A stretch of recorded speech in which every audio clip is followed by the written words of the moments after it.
Hello दोस्तों, स्वागत है आप सभी का टू द पॉइंट के एंशिएंट इंडियन हिस्ट्री के सेशंस में। हमने ऑलरेडी 7 चैप्टर खत्म किए हुए हैं। मैं रेकमेंड करूंगा कि पहले आप जाकर वो 7 चैप्टर देखें ताकि आप भी उस टाइमलाइन को फॉलो कर सकें जिस टाइमलाइन को हम फॉलो कर रहे हैं। हमने पिछले 7th चैप्टर में द मौर्यन एम्पायर के बारे में बात किया। हमने Mauryan society, Mauryan economy, Mauryan administration के बारे में बात किया कि किस तरीके से समाज था मौर्यन एम्पायर में, मौर्यन एम्पायर की इकोनॉमी किस तरीके से थी। आज के चैप्टर में हम शातवाहना एम्पायर के बारे में बात करेंगे, which is one of the most important ancient Indian empire. तो आइए आज का चैप्टर शुरू करते हैं। पोस्ट मौर्यस, हमने देखा कि किस तरीके से अशोका की डेथ के बाद 52 इयर्स जो था वो मौर्यन एम्पायर चलता है। एक वीक सक्सेसर्स का लिंक था, हेवी सेंट्रलाइज्ड एडमिनिस्ट्रेशन, ब्यूरोक्रेटाइजेशन की वजह से मौर्यन एम्पायर का डिक्लाइन हुआ। तो मौर्यन एम्पायर के डिक्लाइन होने के बाद जो था वो एक वॉइड था, यानी कि 2nd सेंचुरी BC से लेकर 3rd सेंचुरी AD तक जो था वो कई किंगडम्स आपको बीच में देखने को मिलते हैं। हम इसी किंगडम्स के बारे में, इसी टाइम फ्रेम के बारे में आज के इस चैप्टर में बात करेंगे। तो पोस्ट मौर्यस के बाद जो था there was a void, fall of Mauryas left a void and there erupted several kingdoms such as Shungas, Indo Greeks, Sakas etcetera. हमने देखा कि किस तरीके से बृहद्रथा जो कि आखिरी मौर्यन एम्पायर के किंगडम थे या फिर आखिरी मौर्यन किंग थे, तो उन्हीं के मिनिस्टर पुष्यमित्र शुंगा ने असैसिनेट किया हुआ था और शुंगा डायनेस्टी को एस्टेब्लिश किया हुआ था। तो इसी तरीके से छोटे छोटे Indo Greek kingdoms, Indo Greek ज़्यादातर जो आज के नॉर्थ वेस्ट एरिया अफगानिस्तान वगैरह के एरिया में इंडो ग्रीक किंगडम आता है। शाकास जो ज़्यादातर सेंट्रल इंडिया में जो है वो फ्लरिश करने लगते हैं। तो छोटे से किंगडम्स ज़्यादातर जो है वो मौर्य के वॉइड छोड़ने की वजह से एरप्ट होते हैं। The most powerful to succeed was Satavahanas. तो कई छोटे छोटे किंगडम्स आए तो उनमें से सबसे पावरफुल शातवाहना था। हम डिटेल में इनके बारे में आगे के स्लाइड्स में बात करेंगे। The Shunga dynasty was first ब्राह्मण डायनेस्टी टू रूल इंडिया। तो पुष्यमित्र शुंगा जो थे वो ब्राह्मण थे, तो वो ब्राह्मणिकल रिलीजन को सपोर्ट करना चाहते थे। हमने पिछले लेसन में देखा कि मौर्य के डिक्लाइन का वन ऑफ द रीजन था कि ब्राह्मण्स उनसे नाखुश थे क्योंकि बुद्धिज्म और जैनिज्म को रॉयल पैट्रोनेज मिल रहा था। हालांकि सोसाइटी प्रीडोमिनेटली वैदिक रिलीजन ब्राह्मणिज्म से रिलेटेड थी, लेकिन रॉयल पैट्रोनेज जैनिज्म और बुद्धिज्म को मिल रहा था। तो पुष्यमित्र शुंगा भी इसी वॉइड का इस्तेमाल करने की कोशिश कर रहे थे। Pushyamitra Shunga performed 2 Ashwamedha sacrifices. Second one probably by Patanjali who wrote Mahabhyasa. Patanjali one of the most important persons जिन्होंने महाभ्यासा लिखा हुआ था, जिन्होंने आयुर्वेदा के लिए और योगा के लिए बहुत ही बड़ा योगदान दिया हुआ था। तो वो पुष्यमित्र शुंगा के टाइमलाइन में थे। अश्वमेध यज्ञ वो था जिसमें हॉर्स की सैक्रिफाइस दी जाती थी ताकि आप सर्वशक्तिमान राजा बन सकते हैं। तो पुष्यमित्र शुंगा ने 2 बार अश्वमेध सैक्रिफाइसेस किए हुए थे, जो कि दूसरी बार पतंजलि ने ही इसे परफॉर्म किया हुआ था। The Indo Greeks shifted base from central Asia that is Afghanistan towards north west India. तो नॉर्थ वेस्ट एरिया जो सब कॉन्टिनेंट का था वो ज़्यादातर इंडो ग्रीक जिन्हें सिथियंस भी कहा जाता था, शाकास भी कहा जाता है, लेकिन शाकास ज़्यादातर जो थे वो सेंट्रल इंडिया की तरफ वो आ रहे थे। तो इंडो ग्रीक्स का वहाँ पर दबदबा चल रहा था। वर्ती सक्सेसर्स, तो आइए जानते हैं कि शातवाहनास को किस लिए वर्ती सक्सेसर्स कहा जाता है। आप मैप देख सकते हैं कि किस तरीके से पोस्ट मौर्यस जो है वो अलग अलग किंगडम्स में बटा हुआ है। और यहाँ पर जो आंध्र का आप एरिया देख सकते हैं ये दरअसल शातवाहना का एरिया था जो कि 2nd सेंचुरी AD का है। तो आइए इनके बारे में जानते हैं। दे वर रेफर्ड टू एज आंध्रास इन पुराणास। पुराणों में इनका जिक्र होता है जहाँ पर इन्हें शातवाहनाओं को आंध्रास के नाम से जानते हैं।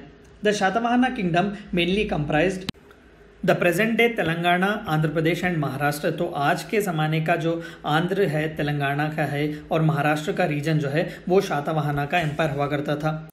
लेकिन इस लंबे खासे टाइम फ्रेम में कभी कभार ये मालवा और गुजरात का ये सौराष्ट्र का जो एरिया है वो भी शातवाहना के किंगडम में ही आता था। The origin of dynasty is uncertain, but according to Puranas, their first king overthrew the Kanva dynasty. Kanva dynasty दरअसल शुंगा डायनेस्टी को ओवरथ्रो करने वाली थी। तो शुंगा डायनेस्टी को ओवर करके कन्वा डायनेस्टी आता है और कन्वा डायनेस्टी को ओवरथ्रो करके जो है वो शातवाहना डायनेस्टी सीन पर आता है।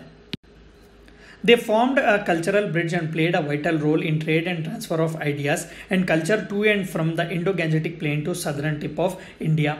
मौर्यास ने अगर पूरा एक पॉलिटिकल यूनिफिकेशन हासिल किया हुआ था तो आंध्रास या फिर शातवाहनास जो थे वो एक लिंक की तरह एक्ट कर रहे थे नॉर्थ और साउथ इंडिया को लेकर।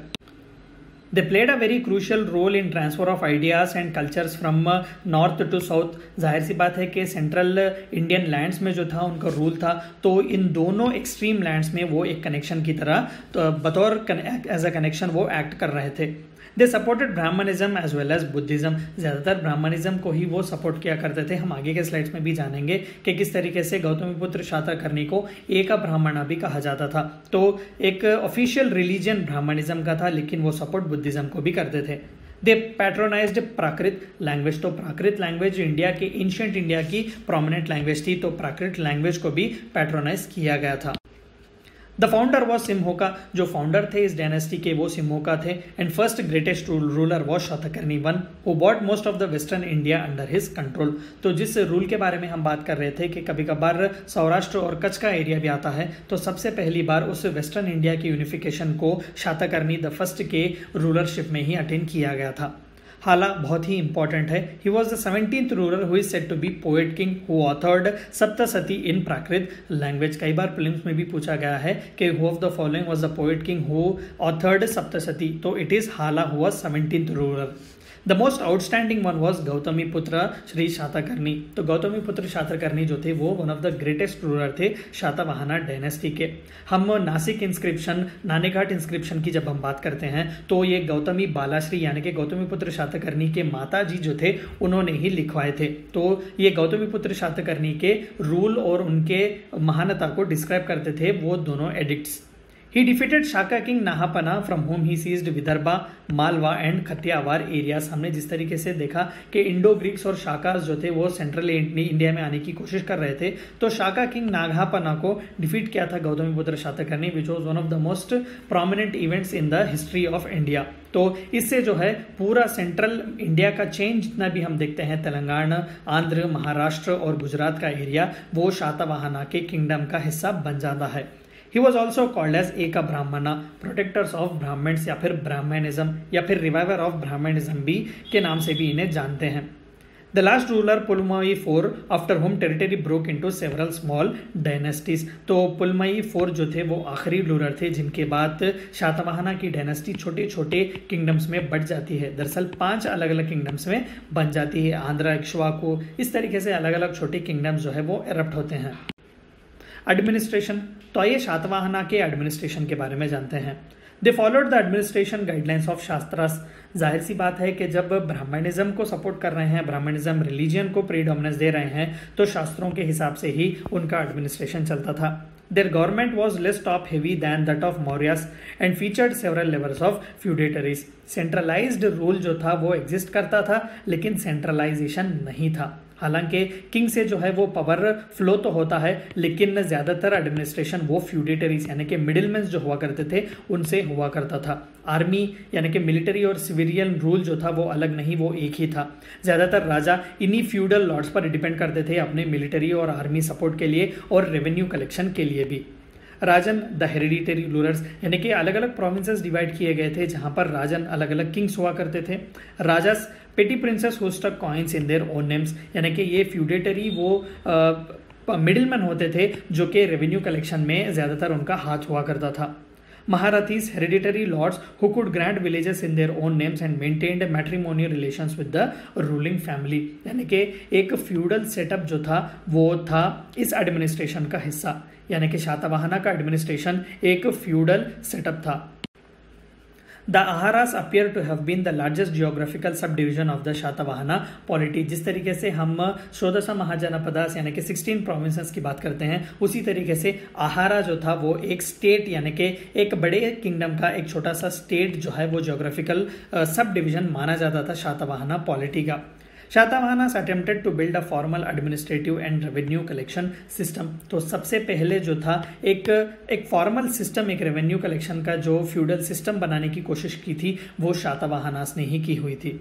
The inscription of Gautamiputra Sri Shatakarni suggests the existence of a bureaucratic structure, although it is not certain how stable and effective this structure was. तो एक ब्यूरोक्रेटिक स्ट्रक्चर बनाने की कोशिश तो की गई थी, लेकिन कहाँ तक वो एफिशिएंट था इसके बारे में हिस्टोरियंस अभी सही तौर पर नहीं जानते. हमने देखा कि किस तरीके से एक्सट्रीम ब्यूरोक्रेटाइजेशन की वजह से मौर्यस का जो है वो डाउनफॉल होता है. तो कहीं ना कहीं इसी सिस्टम को आगे बढ़ने या फिर इसी सिस्टम से आगे बढ़ने के लिए एक फ्यूडल सिस्टम का इस्तेमाल किया गया था शातवाहना एम्पायर में। इकोनॉमी, तो आइए शातवाहना की इकोनॉमी के बारे में जानते हैं। इकोनॉमिक एक्सपेंशन टुक प्लेस, बिल्कुल ट्रेड रिलेशंस बहुत ही अच्छे थे, एक सेटल्ड एग्रीकल्चर का लाइफ वे एक्सेप्ट कर रहे थे, तो इकोनॉमिक एक्सपेंशन भी अच्छी खासा हो रहा था। आप कॉइन देख सकते हैं, ये शातवाहना के एम्पायर का एक कॉइन है। Intensification of agriculture, increased production of other commodities took place. जाहिर सी बात थी कि 800 BC जब आयरन फाइंड आउट हुआ था, तो वहाँ से लेकर 2nd सेंचुरी AD की जब हम बात करते हैं तो बहुत से डेवलपमेंट हुए थे। एक सेटल्ड एग्रीकल्चरल लाइफ जो था वो लोगों में एक्सेप्ट हुआ था और कई अलग अलग क्रॉप्स और प्रोडक्ट्स भी प्रोड्यूस किए जाते थे। Trade within and beyond the Indian subcontinent, especially the Roman empire was built. तो रोमन एम्पायर से बहुत ही अच्छे रिलेशंस थे ट्रेड के, खासकर शातवाहना एम्पायर से लेकर। Forest clearance and construction of irrigation reservoirs was undertaken by state itself. तो आप एक छोटी सी बात आप यहाँ पर जान सकते हैं, देख सकते हैं कि स्टेट जो है वो एग्रीकल्चर को एक सेंट्रल इकोनॉमी को पुश करने का एक सोर्स की तरह देख रहा है, जहाँ पर कंस्ट्रक्शन ऑफ इरिगेशन रिजर्वायर्स यानी कि लोगों को एग्रीकल्चर फ्लरिश करने के लिए इरिगेशन के एक सिस्टम को भी बनाया जा रहा है स्टेट की तरफ से, यानी कि एक पहला अटेम्प्ट बनाया जा रहा है एग्रीकल्चर को डेवलप करने का। Exploitation of sites with mineral resources, mineral resources का एक्सप्लॉयटेशन भी आपको यहाँ पर पहली बार एक एक्सटेंसिव तरीके में देखने को मिलता है, जहाँ पर गोल्ड या फिर अलग अलग ब्रॉन्ज या फिर कॉपर जैसे मेटल्स को जो है एक्सट्रैक्ट देख करने को आपको मिलता है। कई कॉइन्स भी जो है वो ब्रॉन्ज, कॉपर के और गोल्ड के भी स्टक किए जाते हैं। New settlements along with urban centres flourished. जाहिर सी बात है कि जब ट्रेड और इकोनॉमी बढ़ते हैं तो नए नए अर्बन सेटलमेंट्स, अर्बन सेंटर्स जो हैं ट्रेड के, वो फ्लरिश करते हैं। One of the most significant achievements of शातवाहना was Amravati school of art, art of Amravati जिसे भी कहा जाता है। तो आइए इस अमरावती स्कूल ऑफ आर्ट के बारे में जानते हैं। Known for remarkable for their contributions to Buddhist art and architecture. ज़्यादातर आप आंध्रा के आज के अमरावती के रीजन्स में जो स्तूपास आपको देखने को मिलते हैं वो इसी शातवाहना आर्ट एंड आर्किटेक्चर का हिस्सा थे। They were considered to be one of the most beautiful and one of the most phenomenal art and architectures of Indian era.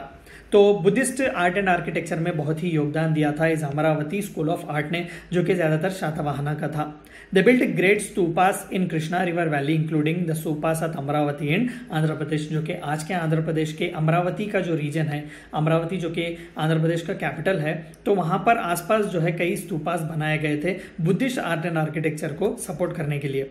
The stupas were decorated in marble slabs and sculptured with scenes from the life of Buddha, portrayed in a characteristic slim and elegant style. आप एक example देख सकते हैं, ये दरअसल एक शातवाहना school यानी कि अमरावती स्कूल ऑफ आर्ट का एक आर्किटेक्चरल एग्जाम्पल है, जहाँ पर गौतम बुद्ध का एक सीन है जहाँ पर उन पर मारा जो था वो अटैक करता है, उन्हें जो है मोक्ष पाने से या फिर एनलाइटमेंट पाने से रोकने की कोशिश करता है। तो it was one of the most significant aspects of Amravati school. The Amravati style of sculpture also influenced the sculpture of south east Asia. तो आप देख सकते हैं कि किस तरीके से अमरावती स्कूल ऑफ आर्ट जो है वो पूरे साउथ ईस्ट एशिया के आर्ट एंड आर्किटेक्चर को एक मोटिवेशन और इंस्पिरेशन की तरह इन्फ्लुएंस करता है। डिक्लाइन, तो आइए जानते हैं कि शातवाहना का डिक्लाइन किस तरीके से हुआ। डिक्लाइन इन सेंट्रल पावर, हमने देखा कि एक फ्यूडलिस्टिक लैंड सेट या फिर फ्यूडलिस्टिक सेटअप जो है लैंड का या फिर एडमिनिस्ट्रेशन का हमें मिलता है, लेकिन कहीं ना कहीं किंग जो था वो सुप्रीम अथॉरिटी था, पावर जो है वो किंग से ही आता था। भले ही फ्यूडलिस्टिक लैंडलॉर्ड्स जो थे वो रेवेन्यू कलेक्ट करते थे, मिलिट्री मेंटेन करते थे, लेकिन उन्हें पावर जो था वो सेंट्रल पावर किंग से ही आता था। तो कहीं ना कहीं इस किंग के सेंट्रल पावर को जो है वो कम किया गया था या फिर वो कम हो गया था। One of the reason for the decline of Satavahanas. Constant conflict and fights with western Kshatrapas, तो हमने देखा कि किस तरीके से वेस्टर्न साइड गुजरात तक के एरिया में, जो कि यहाँ पर आंध्र, तेलंगाना, महाराष्ट्र और गुजरात तक के एरियाज को है वो कॉन्कर कर रहे थे शातवाहनास, लेकिन यहाँ पर वेस्टर्न क्षत्रपास थे, वो भी जो था एक फ्यूडलिस्टिक किंगडम था। ज़्यादातर इनसे कन्फ्लिक्ट हुआ करता था वेस्टर्न क्षत्रपास और शातवाहनास का। तो कॉन्स्टेंट बैटल्स थे, कॉन्स्टेंट वॉर्स चल रहे थे, तो कहीं ना कहीं शातवाहना के डिक्लाइन के लिए this was also one of the main reason. Weak chain of rulers post Yajna Satakarni till पुलवामावी fourth, हमने देखा कि पुलवामावी फोर्थ जो थे वो आखिरी रूलर थे। तो यज्ञ शातकर्णी से लेकर जो है ज़्यादातर 2nd सेंचुरी एडी में ही ये डेवलपमेंट्स हो रहे थे, 2nd और 3rd सेंचुरी एडी। तो so by the time of Pulumavi fourth though weak chain of successor जो रूलर जो थे वो बहुत ही वीक हो चुके थे। After the death of Pulumavi fourth the Satavahana empire fragmented into 5 smaller kingdoms. हमने पिछले स्लाइड्स में भी बात किया कि जितने भी ये जो सेंट्रल इंडिया का लाइन जो आंध्रा से फिर शातवाहना रूल करते थे वो छोटे छोटे किंगडम्स में बट गया था। इस एरिया में जो है आपको आंध्रा, इक्ष्वाकु और पल्लावास का जो है नया किंगडम देखने को मिलता है। तो इस तरीके से this was also one of the reason for the decline. Later, the entire glory and honor was grabbed by Guptas post 200 years of Shatavahanas, यानी कि सेकेंड और थर्ड सेंचुरी एडी से जो है वो वेस्टर्न क्षत्रपास कॉन्क्वर करते हैं, ज़्यादातर वो डोमिनेट करते हैं इस एरिया को, और यहाँ पर छोटे छोटे 5-6 किंगडम्स जो है वो एरप्ट होते हैं। और बाद में यानी कि थर्ड और सेकेंड सेंचुरी एडी के तकरीबन 200 साल बाद यानी कि 5th एडी या फिर 6th सेंचुरी एडी की जब हम बात करते हैं तो वहाँ पर गुप्तास में जब हम देखेंगे कि किस तरीके से फिर से सेंट्रल पॉलिटी, सेंट्रल यूनिफिकेशन जो है वो इंडिया का देखने को मिलता है। तो ये थी चंद बातें शातवाहना के बारे में आपको जाननी थी। आई होप कि आपको वीडियो पसंद आया होगा। Thank you for watching my video.